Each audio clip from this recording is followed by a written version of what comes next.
সবাইকে হাত জোড় করে অনুরোধ করছি প্রথম থেকে শেষ পর্যন্ত আমার এই ভিডিওটা দেখার জন্য, আমার কথাগুলো শোনার জন্য। আমি কি বলতে চাইছি আর ভিডিওটা একটু বেশি বেশি করে শেয়ার করবে, যেন আমার এই ভিডিওটার মাধ্যমে অনেক মানুষের হেল্প হয়। আমি যে কথাগুলো বলবো যেন সবাই শুনতে পারে, দূর দূরান্ত মানুষের কাছে যেন পৌঁছে যায়। তো তোমরা যারা টাকা পয়সা দিয়ে হেল্প করতে পারবে না, তারা আমার এই ভিডিওটা প্লিজ শেয়ার করতে হেল্প করতে পারো।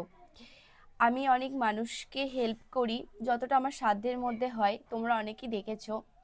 আমি 3-4টে এমন ভিডিও বানিয়েছি, একটা বাচ্চার 2টো কিডনি নষ্ট হয়ে গেছে, ফার্স্ট ওইটা বানিয়েছিলাম। তারপরে গোপালপুরেও তাই সেম ওরকম হয়েছে। আমাদের গ্রামে একজনার ব্লাড ক্যান্সার হয়েছিল, তো আমি সেটাও বানিয়েছি। আর টুকিটাকি এমনি সাধারণ মানুষদেরকে যেটুকুনি পারি আর কি, আমার সামর্থ্য ওই জামা কাপড় আর একটু আধটু খাবার, খুব একটা বেশি কিছু দিতে পারি না। আমার সামর্থ্যের মধ্যে আমি যেটুকুনি পারি দেওয়ার চেষ্টা করি।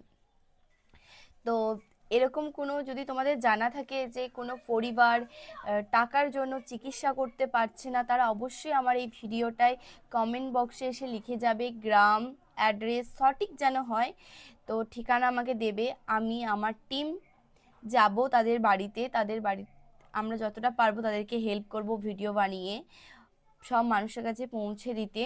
তো প্লিজ তোমরা আমার এইটুকুনি হেল্প করো, ওই মানুষগুলো যেন একটু উপকার পায় আমার এই ভিডিওর মাধ্যমে।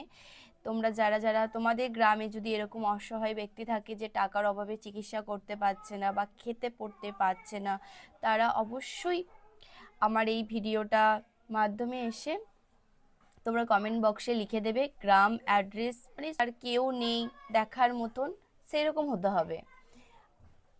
তো